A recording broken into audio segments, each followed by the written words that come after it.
So what about group 2? Group 2 are the elements in which the last electron again enters in the s orbital, right?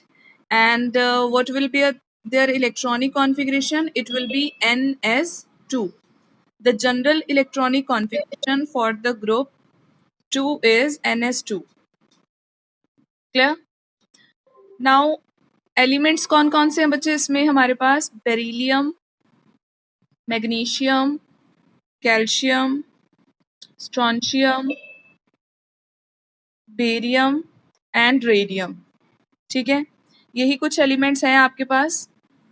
Configuration सबका क्या है? NS2, यानी कि इसका last shell 2s2 होगा, 3s2, 4s2, 5s2, 6s2 and 7s2. This will be the valence shell electronic configuration, right? Now अगर हम अभी बात करें इनकी फिजिकल प्रॉपर्टीज की, अच्छा सबसे पहले ये बता दो इनका नेम क्या है? These are known as alkaline earth metals, right? These are known as alkaline earth metals.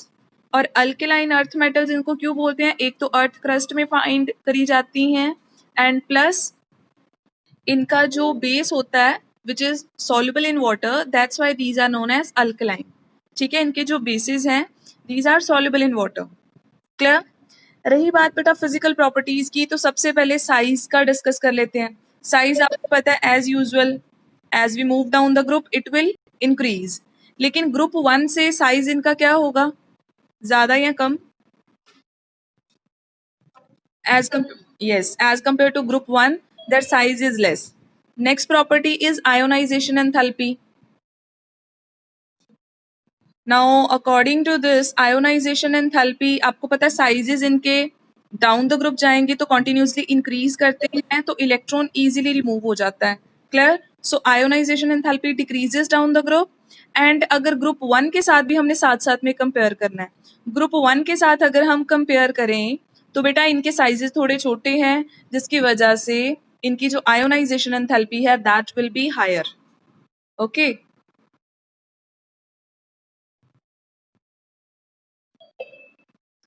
Clear? तो ग्रुप 1 के कंपैरेटिवली इनके जो साइजेस हैं वो क्या होंगे? स्मॉल हैं, तो आयोनाइजेशन एंथैल्पी हायर होगा। अब जैसे यहाँ पे आपको क्वेश्चन आ सकता है कि जो फर्स्ट आयोनाइजेशन एंथैल्पी है, ठीक है, ग्रुप 2 की ज्यादा है as compare to group 1। What is the reason? Because their sizes are small, so that's why it will be difficult to remove an electron from the group 2 as compared to group 1. Clear?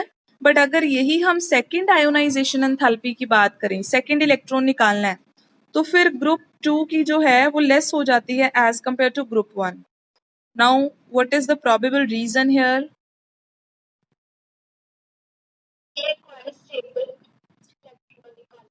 Exactly, जैसे ही group 1 में से एक electron remove होता है उसकी Nobel gas configuration आ जाती है which is much more stable, तो उसकी सेकंड आयोनाइजेशन एंथैल्पी बहुत हायर होती है।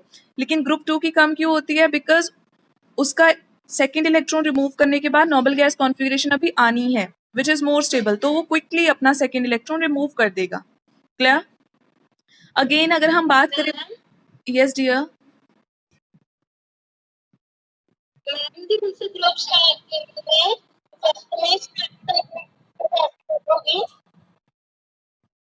सेकंड में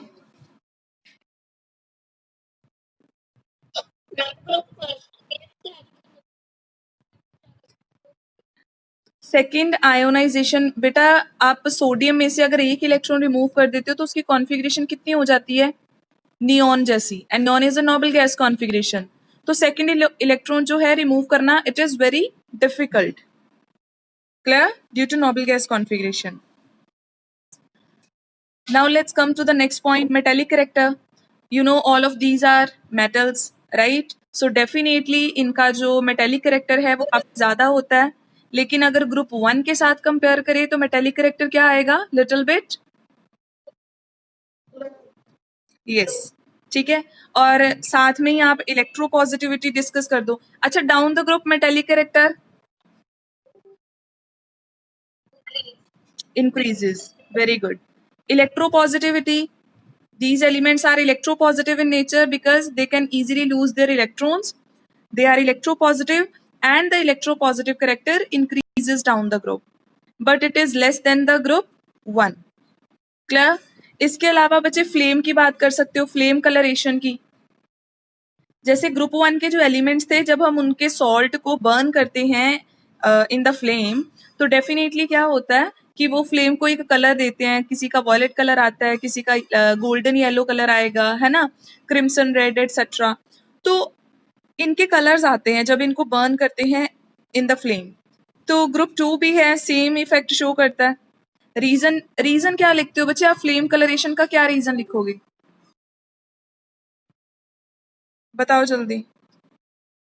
फ्लेम कलरेशन के पीछे क्या रीजन है?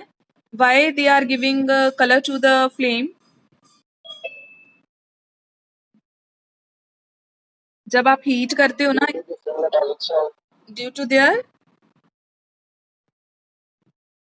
Different metallic salts. Okay, but आपसे अगर क्वेश्चन आ जाता है ना, why they are giving colour to the flame, तो आप क्या रीजन लिखोगे? कि देखो इनके पास जो इलेक्ट्रॉन्स हैं, वैलेंस इलेक्ट्रॉन्स हैं, जैसे ही हम फ्लेम में इनको रखते हैं, इनको हीट मिलती है. हीट की वजह से इनके जो इलेक्ट्रॉन्स हैं वो क्या हो जाते हैं? एक्साइट हो जाते हैं, क्योंकि इनकी आपको पता ही है आयोनाइजेशन एंथैल्पी बड़ी लो होती है. तो हीट में इतनी एनर्जी होती है, सफिशिएंट है कि इसके इलेक्ट्रॉन्स को एक्साइट कर दे, तो किसी हायर एक्साइटेड स्टेट में चले जाएंगे. उसके बाद में जब ये वापस अपनी ग्राउंड पे आएंगे रिटर्न, ठीक है, तो ये क्या करते हैं? Certain amount of energy release करते हैं, राइट, जिसको आप क्या बोलते हो? वो विजिबल रीजन में लाई कर जाती है, एंड जिसकी वजह से कलर आ जाता है. Clear? Whenever we provide heat, the electrons get excited to certain higher energy level, and when they come back to their ground state, they will emit radiations in the visible region. Clear? अब यहाँ पे आपको exceptional question बनेगा बच्चे beryllium और magnesium का. Beryllium and magnesium दोनों जो हैं वो फ्लेम को कलर नहीं देते हैं. जब इनके सॉल्ट्स को हम हीट करते हैं, बर्न करते हैं, तो कोई भी फ्लेम का कलर नहीं आता है. And why this is so? क्या रीजन होना चाहिए इसका? बाकी सब कलर दे रहे हैं, ये कलर क्यों नहीं शो करते हैं?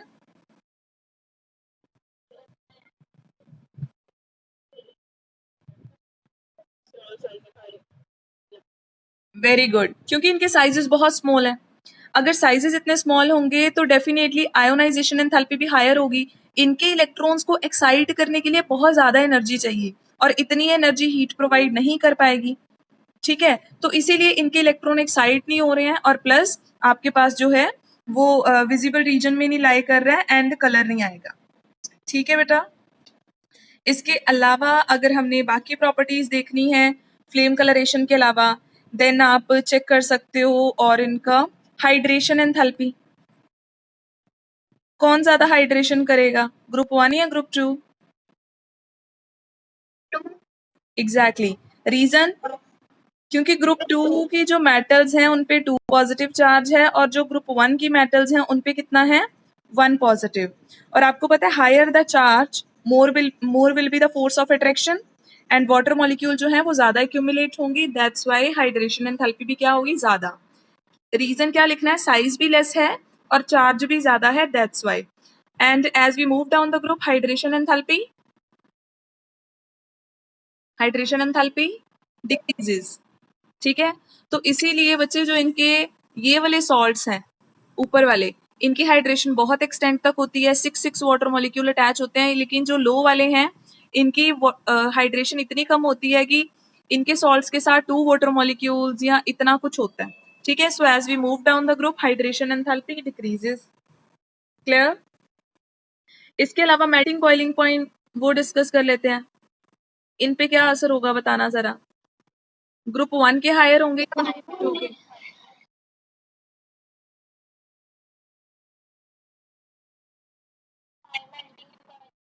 एग्जैक्टली. बेटा ये जो बच्चे कुछ बार बार ज्वाइन कर रहे हैं, let me tell you one thing, अब मैं किसी को भी अलाउ नहीं करूंगी क्लास में आना. You people are wasting my time.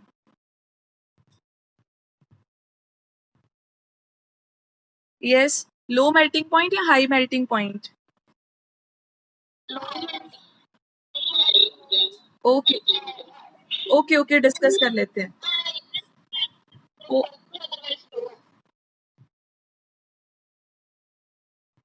ये देखो अभी ध्यान से, ग्रुप 1 है ना, मेटल और इलेक्ट्रॉन के बीच में अट्रैक्शन देखना है। इनके पास एक इलेक्ट्रॉन है, अनपेयर्ड वैलेंस इलेक्ट्रॉन जो है, और इनके ऊपर चार्ज कितना होता है, 1 पॉजिटिव। लेकिन ग्रुप 2 के केस में 2 electrons are there in the metallic bonding and charge भी कितना है मेटल आयन पे, 2 पॉजिटिव। तो अब बताओ दोनों में से स्ट्रॉन्ग बॉन्ड किसकी बनेगी?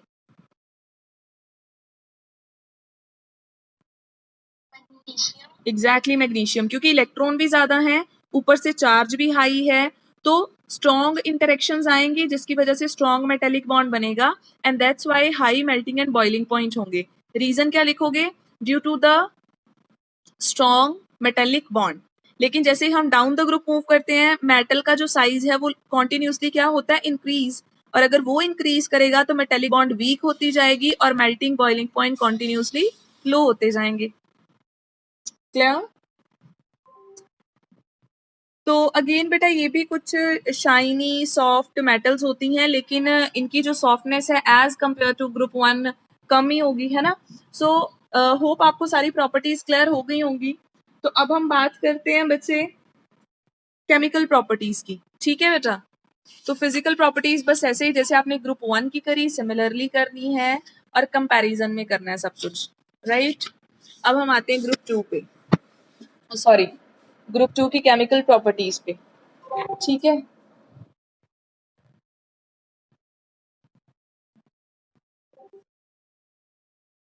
Yeah. So chemical properties of group 2. सबसे पहले बात करते हैं रिएक्शन विद ऑक्सीजन। ग्रुप 2 की जितने भी मेटल्स हैं, ठीक है, ऑलमोस्ट ये क्या करते हैं, ऑक्सीजन के साथ रिएक्ट कर जाते हैं। मैं यहाँ पे अगेन मेटल्स लिख रही हूँ,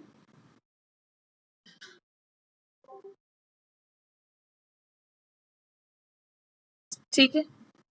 अगर हम ऑक्सीजन के साथ बात करें तो आपको पता ही है, आपने तो 10th में भी रिएक्शन कर रखी है ना, कि जो आपके पास मैग्नीशियम है वो ऑक्सीजन में क्या करता है, डेजलिंग व्हाइट फ्लेम के साथ बर्न हो जाता है ना। तो जैसे मैग्नीशियम है वो ऑक्सीजन के साथ रिएक्ट करता है और क्या बना देगा, मैग्नीशियम ऑक्साइड, है ना, मैग्नीशियम ऑक्साइड बन जाएगा। सिमिलरली बाकी एलिमेंट्स भी क्या करते हैं, ऑक्सीजन के साथ रेडिली कंबाइन कर जाते हैं and they can form their oxides. लेकिन प्रॉब्लम सिर्फ आती है बच्चे बेरिलियम के साथ। बेरिलियम जो है इसका काफी स्मॉल साइज है, और प्लस इसके ऊपर ना, बेरिलियम के ऊपर एक लेयर फॉर्म हो रखी होती है, बेरिलियम के ऊपर एक लेयर जो है ऑक्साइड की फॉर्म हो रखी है, जिसकी वजह से ये फर्दर ऑक्सीजन के कांटेक्ट में नहीं आ पाता। और क्या प्रॉब्लम हो जाती है, प्रॉब्लम क्या आती है इसमें, कि ये फर्दर कॉम्बिनेशन नहीं कर पाएगा। अब जैसे आपने एग्जाम्पल मैं और बता रही हूँ, एक बेरिलियम का एल्यूमिनियम के साथ कंपेयर कर रही हूँ। एल्यूमिनियम का आपने पढ़ रखा है 10th तक, कि एल्यूमिनियम जो है वो अपने अराउंड एल्यूमिनियम ऑक्साइड की एक लेयर बना लेता है, जिसकी वजह से वो फर्दर ऑक्सीजन के कॉन्टेक्ट में नहीं आ पाता और रेडिली जो है वो ऑक्सीजन के साथ कंबाइन नहीं करता। So same is the case with the beryllium. Is it clear?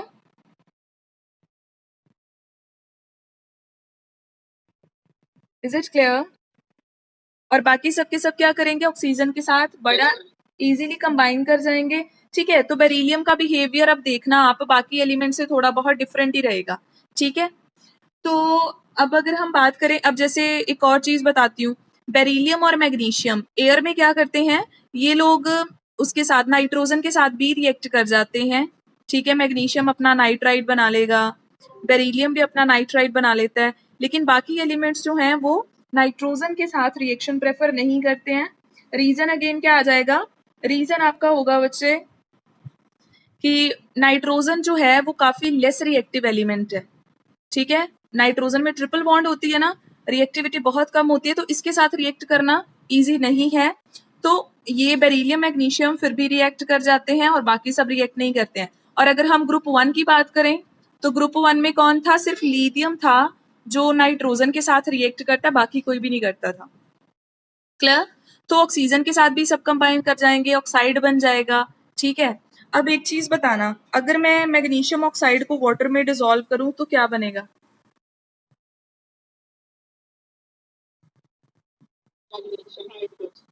Magnesium hydroxide, exactly.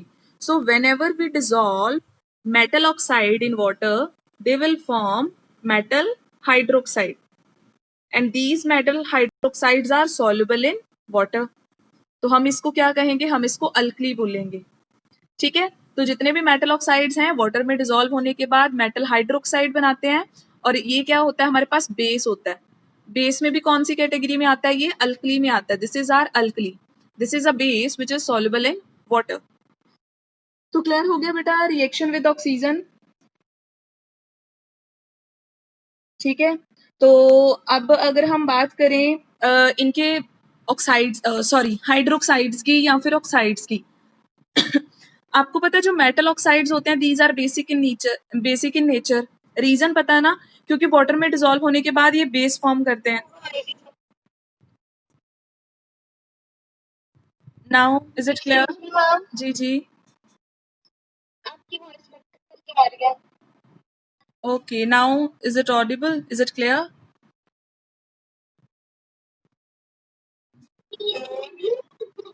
Still not?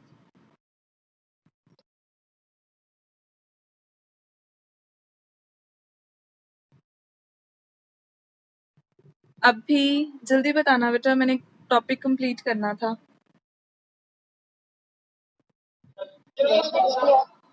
मैं अपलोड भी कर दूंगी, अगर कहीं पे थोड़ा बहुत इशू आएगा तो ठीक है, you can cover from that video, okay. तो बच्चे अगर हम ऑक्साइड्स की बात करें तो आपको पता है metal oxides are basic in nature, सबको पता है ना, ठीक है। तो इसका मतलब जितने भी मेटल के ऑक्साइड्स होते हैं दीज आर बेसिक। अब अगेन यहाँ पे बेरिलियम डिफरेंट है।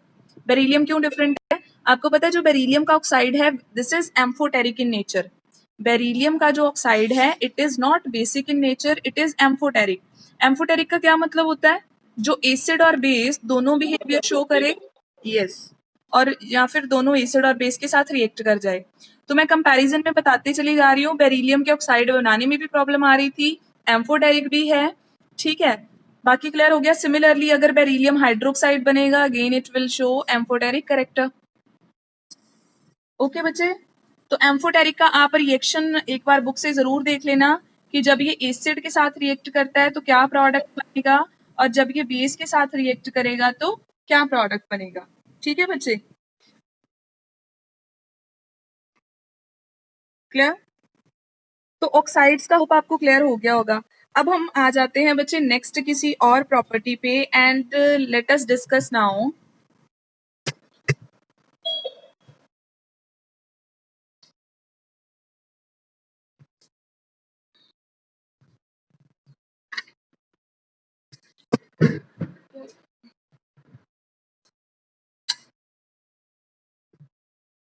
let us discuss its reaction with, now let's discuss reaction with halides। हाँ जी, क्या प्रॉब्लम हो गया? So next we are going to discuss reaction with halides, ठीक है। तो बच्चे हेलोजेंस के साथ भी ये आपको पता है सबके सब रिएक्ट कर जाते हैं।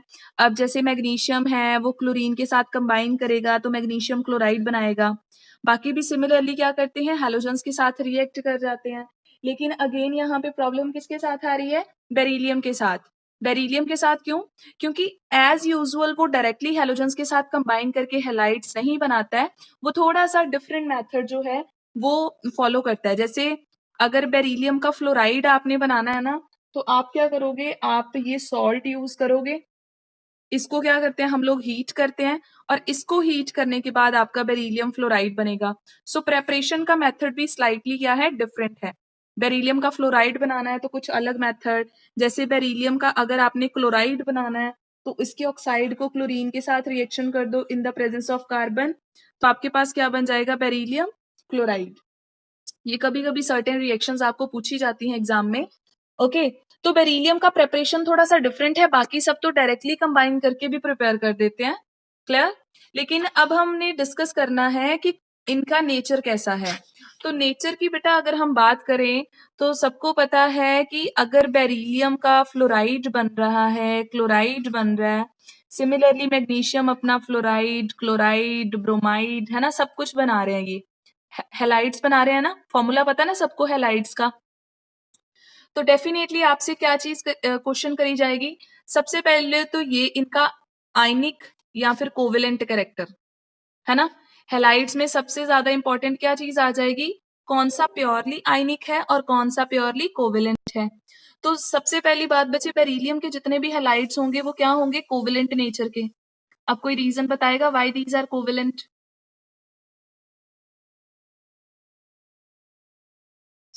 Why these are covalent in nature? Beryllium का साइज स्मॉल है, राइट, पोलराइजेशन करेगा, ठीक है। तो साइज स्मॉल होने की वजह से ये पोलराइजेशन बहुत ज्यादा करता है, जिसकी वजह से सबसे ज्यादा कोवेलेंट कैरेक्टर कहाँ पे आता है, बेरिलियम के केस में। और बाकी सब मोस्टली क्या करते हैं, अपने आयनिक हैलाइड्स बनाते हैं। समझ रहे हो, जैसे लिथियम क्या करता था, लिथियम बनाता था ना कोवेलेंट कैरेक्टर में अपने हैलाइड्स। तो सिमिलरली यहाँ पे किसके आ जाएंगे, बेरिलियम के जो हैलाइड्स हैं वो कोवेलेंट इन नेचर आ जाएंगे। Is it clear? यस और नो? ठीक है। तो और वैसे बाकी भी आपको पता ही है कि फ्लोरीन के साथ ज्यादा आयनिक कैरेक्टर होगा या सॉरी कोवेलेंट कैरेक्टर होगा या आयोडाइड के साथ, किसमें कोवेलेंट कैरेक्टर ज्यादा है? ये फजान रूल कर रखा है आपने, किसके साथ आएगा बेटा, which will have larger covalent character? MgI2 exactly, ठीक है। तो जितना साइज एनायन का लार्जर होगा उतना ज्यादा, तो कोवेलेंट कैरेक्टर और आयनिक कैरेक्टर का कंपैरिजन इसमें से पूछा जा सकता है, ठीक है। क्लियर हो गया।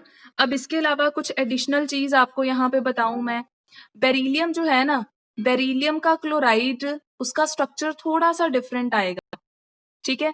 जैसे मैं बता रही हूँ, बेरिलियम का क्लोराइड सॉलिड स्टेट में ऐसे एक मैं बता दूं आपको कि चेन लाइक स्ट्रक्चर बना के जो है अपना कंपाउंड बनाता है, ठीक है। चेन लाइक स्ट्रक्चर होता है बेरिलियम का, क्लियर। अब ये चेन लाइक स्ट्रक्चर क्यों है, आपको पता है जो बेरिलियम क्लोराइड है, बेरिलियम क्लोराइड, पहली बात तो ये कोविलेंट है आपके पास कंपाउंड, है ना।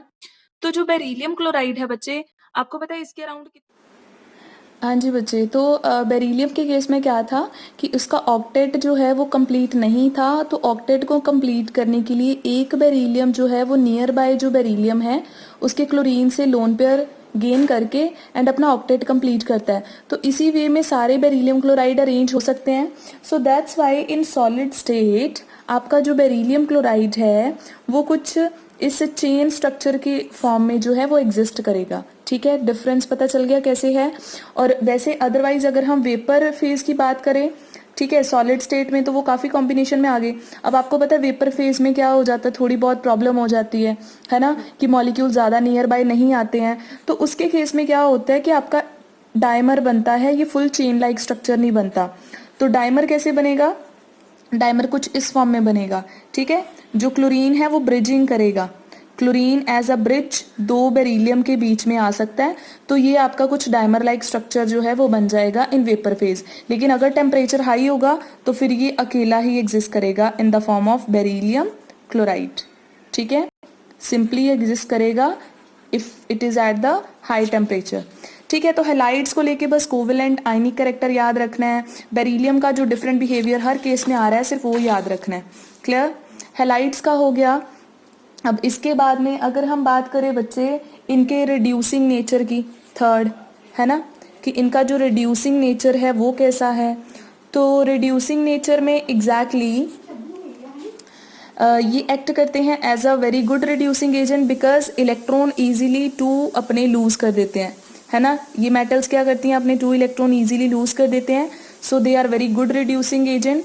लेकिन अगर हम बात करें डाउन द ग्रुप, तो बेरिलियम, सॉरी यहाँ पे लिख देती हूँ, beryllium, magnesium, calcium, strontium, barium, down the group आते टाइम रिड्यूसिंग कैरेक्टर क्या करना चाहिए, इंक्रीज करना चाहिए, है ना। इंक्रीज करना चाहिए ना, क्योंकि सबसे बेटर रिड्यूसिंग एजेंट ये होना चाहिए बिकॉज साइज लार्ज है तो इलेक्ट्रॉन इजीली डोनेट कर देगा। लेकिन अगेन यहाँ पे एक्सेप्शनल केस क्या आ जाता है कि बेरिलियम सबसे जो है हायर रिड्यूसिंग नेचर शो करता है जस्ट लाइक लीथियम। सो रीजन बिहाइंड क्या है, रीजन ये है कि बेरिलियम का स्मॉल साइज होने की वजह से इसकी हाइड्रेशन एंथैल्पी बहुत ज़्यादा हो जाती है, ठीक है, तो वो ओवरकम कर लेती है इसकी हायर आयोनाइजेशन एंथैल्पी को, ठीक है। तो अब जैसे क्योंकि रिड्यूसिंग नेचर में मैंने आपको बताया था कि सबसे पहले सॉलिड स्टेट में हम किसी भी मेटल को सॉलिड स्टेट से गैसियस स्टेट में लेके जाते हैं, उसके बाद में गैसियस स्टेट में वो अपने इलेक्ट्रॉन लूज करती है कोई भी मेटल या कोई भी एलिमेंट जो है, और उसके बाद में उसकी हाइड्रेशन होती है ना। तो ये जो सारी प्रोसेस है, ठीक है, ये जो सारी आपकी प्रोसेस है ये 3 स्टेप्स में होती है, और इन तीनों स्टेप्स की वजह से थर्ड स्टेप जो है वो बेरिलियम के फेवर में चला जाता है, हाइड्रेशन एंथैल्पी बहुत ज़्यादा आ जाती है जिसकी वजह से इसका रिड्यूसिंग नेचर भी सबसे बेटर हो जाएगा। Clear, right.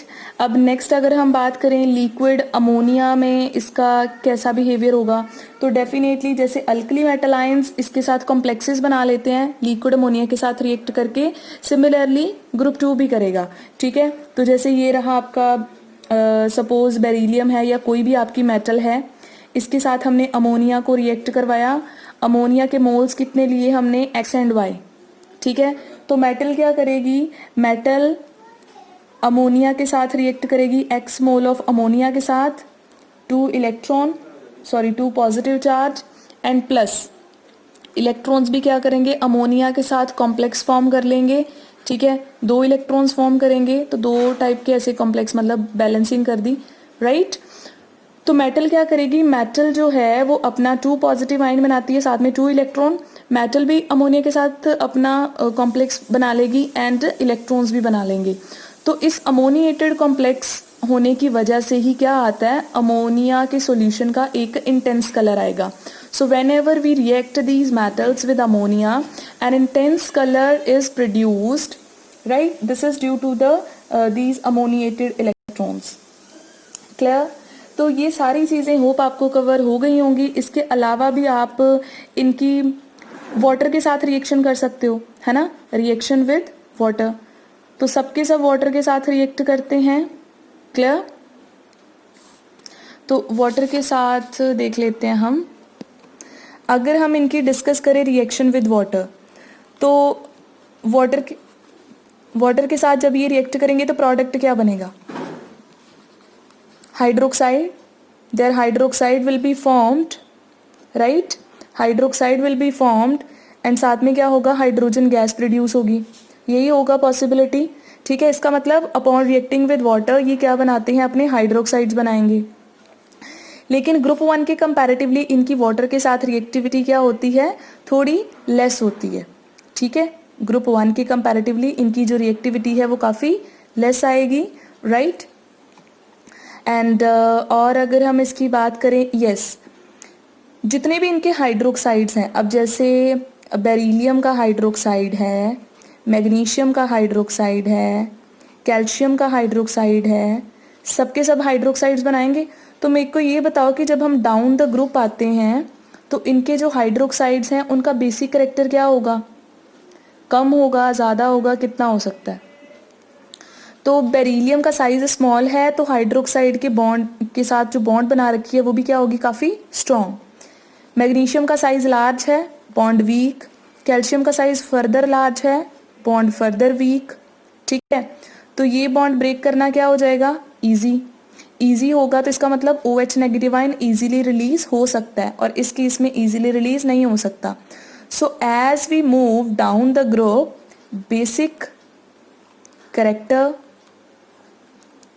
इंक्रीजेस, ठीक है।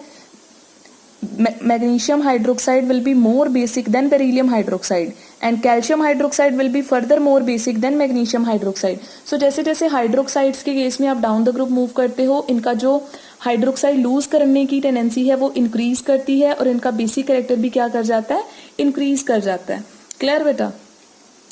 उसके बाद में और इनकी कोई रिएक्टिविटी अब मेरे अकॉर्डिंग नहीं बची है, हमने इन जनरल सारी डिस्कस कर ली हैं, ठीक है।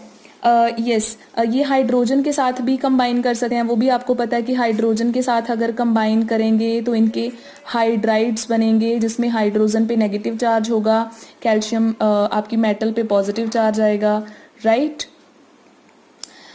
एंड देन हम बात करते हैं कुछ इनके ऑक्सो एसिड्स की, ठीक है, और फिर हम करते हैं फिनिश इसको। ऑक्सो एसिड्स, ठीक है। सबसे पहली बात कि ऑक्सो एसिड्स क्या होते हैं। मैं आपको दो एसिड की एग्जांपल देती हूँ, एक HCl है, एक H2SO4 है। दोनों अपना H पॉजिटिव आयन रिलीज करते हैं, सो दैट मीन्स दोनों एसिड हैं।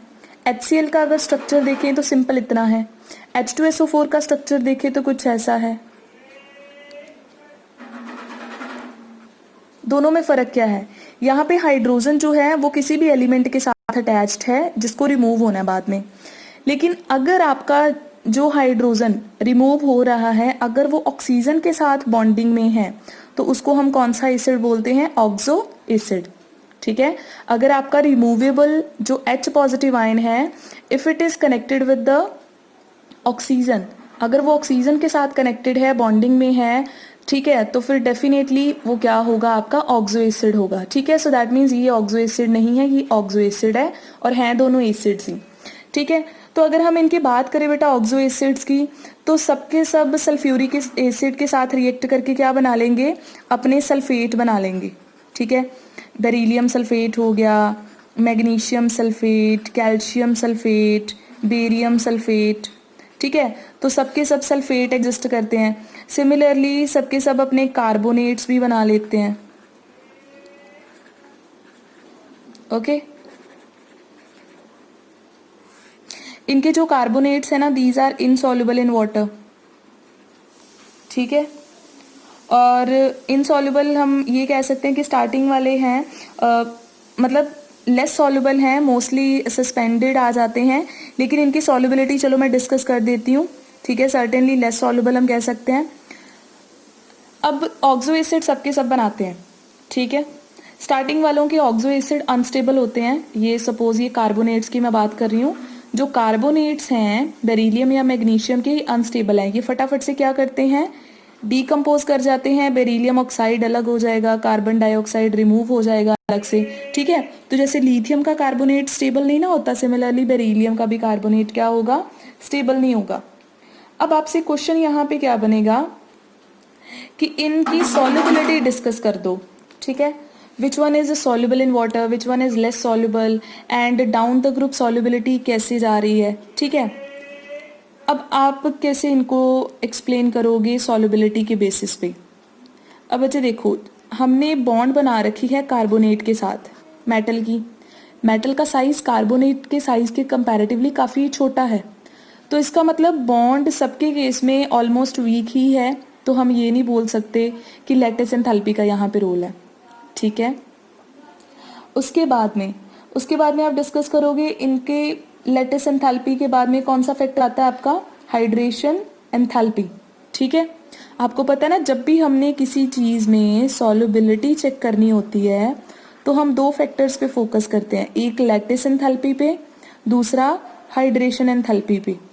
अब इन सबके केस में कार्बोनेट के साथ बॉन्ड ऑलमोस्ट वीक बन रही है, तो लैटिस एंथैल्पी ऑलमोस्ट क्या रहेगी, सबके केस में सेम रहेगी, ऑलमोस्ट सेम। लेकिन हाइड्रेशन एंथैल्पी आपको पता है, जैसे ही हम डाउन द ग्रुप मूव करते हैं साइज इंक्रीज कर रहा है, हाइड्रेशन एंथैल्पी कॉन्टिन्यूसली क्या कर रही है, डिक्रीज। और अगर हाइड्रेशन एंथैल्पी कॉन्टिन्यूसली डिक्रीज करेगी तो सॉल्युबिलिटी भी क्या होगी, कॉन्टिन्यूसली डिक्रीज। सो कार्बोनेट्स और सल्फेट्स के केसेस में क्या होता है, पहले कार्बोनेट्स का बता रही हूँ कि लैटिस एंथैल्पी ऑलमोस्ट सेम रहती है, लेकिन हाइड्रेशन एंथैल्पी कॉन्टिन्यूसली इंक्रीज कर रही है, तो जिसकी जितनी ज़्यादा हाइड्रेशन होगी वो वाटर में उतना ज़्यादा सॉल्युबल होगा, क्लियर, ठीक है। और अगर हम सल्फेट्स की बात करें तो उसमें भी सेम रीज़न आएगा, सल्फेट्स में भी सल्फेट का साइज मेटल के कंपैरेटिवली काफ़ी लार्ज है, तो लैटिस एंथैल्पी ज़्यादा रोल नहीं प्ले करेगी, लेकिन हाइड्रेशन एंथैल्पी का रोल बहुत ज़्यादा आएगा। स्टार्टिंग वालों की हाइड्रेशन एंथैल्पी ज़्यादा है तो वो ज़्यादा डिजॉल्व हो जाएंगे, और डाउन द ग्रुप आते टाइम इनकी सॉल्युबिलिटी लेस होती जाएगी, ठीक है। लेकिन जैसे मैंने यहाँ पे बताया था, डाउन द ग्रुप आते टाइम बॉन्ड वीक होता ना, क्यों, रीज़न था क्योंकि कंपैरेबल साइजेस होते हैं, तो हम ऐसे डिस्कस करते हैं। लेकिन यहाँ पे लैटिस एंथैल्पी का ज़्यादा रोल नहीं आएगा, ज़्यादा किसका आएगा, हाइड्रेशन एंथैल्पी का रोल आएगा। क्लियर हो गया बेटा? तो अब आपका जो ग्रुप 2 है वो सारा फिनिश्ड है, लेकिन मैं अब सिर्फ आपको एक चीज़ बता रही हूँ एडिशनल, एंड दिस इज़ कि आपने एक चीज़ ऑब्जर्व करी होगी कि जो आपके मेटल्स या नॉन मेटल्स हैं, सॉरी, जो आपके ग्रुप 1 या ग्रुप 2 हैं, तो दोनों में एक चीज़ देखा, इसमें लीडियम था जो डिफरेंट बिहेवियर शो कर रहा था, और इसमें बेरिलियम था। ठीक है, तो सबसे पहले आपको क्वेश्चन आएगा एनोमलस बिहेवियर का, कि इनमें से ग्रुप 1 में से लीडियम और ग्रुप 2 में से बेरिलियम एनोमलस बिहेवियर क्यों शो कर रहा है। तो आप रीज़न लिखोगे, स्मॉल साइज है, कोवेलेंट कैरेक्टर इसीलिए ज़्यादा आता है ना, स्मॉल साइज है, ionization enthalpy is very high, electronegativity is there, and most probably जो रीज़न है कि इनके पास वेकेंट डी ऑर्बिटल्स नहीं होते, बाकी सबके पास होते हैं। ठीक है, तो आप ये रीज़न दे सकते हैं। उसके बाद में क्वेश्चन आएगा कि कौन सी डिफरेंट प्रॉपर्टीज़ ये लोग शो करते हैं। तो आप डिफरेंट प्रॉपर्टीज़ मैंने हर एक केमिकल प्रॉपर्टी में बता दिया कि जैसे बेरिलियम नाइट्राइड बना लेता है, लीथियम भी नाइट्राइड बना लेता है, बाकी नहीं बनाते हैं। बेरिलियम और लीथियम के कंपाउंड कोवेलेंट होते हैं, बाकियों के नहीं होते हैं। इनके कार्बोनेट्स अनस्टेबल होते हैं, बाकियों के स्टेबल होते हैं। तो ऐसी बहुत सारी प्रॉपर्टीज़ हैं जो इनकी डिफरेंट हैं, तो आप उनको लिख के ये क्वेश्चन जो है वो कंप्लीट कर सकते हो। ठीक है, लेकिन एक चीज़ आपने बच्चे नोटिस करी होगी कि मैग्नीशियम जो है वो भी नाइट्राइड बना रहा था। ठीक है, तो ये मैं आपको अभी एक नया टॉपिक बता रही हूँ, इट इज़ डायगोनल रिलेशनशिप। ठीक है, this is known as diagonal relationship. Diagonal relationship में क्या चीज़ ऑब्जर्व करी जाती है कि आपका जो ग्रुप 2 है, सॉरी, आपका जो पीरियड 2 है, ठीक है, पीरियड 2 में कौन आएगा, लीथियम आएगा, बेरिलियम आएगा, बोरोन आएगा, कार्बन आएगा। ठीक है, और जो आपका पीरियड 3 है, पीरियड 3 में सोडियम आ गया, मैग्नीशियम आ गया, एल्यूमिनियम आ गया, सिलिकॉन आ गया, एट्सेट्रा। तो एक चीज़ नोटिस करी गई कि ग्रुप 2 के जो एलिमेंट्स हैं वो ग्रुप 3 के एलिमेंट्स के साथ थोड़ी बहुत सिमिलर प्रॉपर्टीज शो करते हैं। जैसे लीथियम और मैग्नीशियम एक दूसरे के साथ सिमिलर प्रॉपर्टीज शो कर रहे हैं, बेरिलियम और एल्यूमिनियम ये दोनों एक दूसरे के साथ सिमिलर प्रॉपर्टीज शो करते हैं। आगे भी फर्दर लिटिल बिट चलता है, कार्बन भी थोड़ा बहुत फॉस्फोरस के साथ जैसे कैटिनेशन शो करता है। तो ये जो चीज़ है इसको हम बोलते हैं डायगोनल रिलेशनशिप। मीन्स जो पीरियड 2 के एलिमेंट्स हैं वो पीरियड 3 के एलिमेंट्स जो डायगोनली प्रेजेंट हैं उनके साथ सिमिलर प्रॉपर्टीज शो करते हैं, and this is what is known as diagonal relationship. और इसके पीछे रीजन क्या होगा, रीजन ये होगा जब आप लिथियम से बेरिलियम की तरफ जाते हो तो साइज क्या करता है, डिक्रीज करता है, और जब बेरिलियम से मैग्नीशियम पे आते हो तो साइज क्या कर जाता है, इंक्रीज कर जाता है। ठीक है, जितना डिक्रीज हुआ उतना ही ऑलमोस्ट इंक्रीज हो जाता है, जिसकी वजह से इन दोनों की प्रॉपर्टीज क्या हो जाती हैं, almost same, almost similar chemical properties, almost same इनका जो है नेचर आ जाएगा, इनके sizes almost same, ionization enthalpies almost same. तो ये चीज़ होती है आपकी डायगोनल रिलेशनशिप। ठीक है, अब आपका ये पूरा इस ब्लॉक जो है वो फिनिश्ड हो गया, तो इस प्रॉपर्टी को अच्छे से कर लेना। ठीक है, चैप्टर 3 में भी थी लेकिन वहाँ पे मैंने नहीं करवाया था, अब यहाँ पे इसको कवर कर लेना। ठीक है, that's it from my side, thank you, bye bye.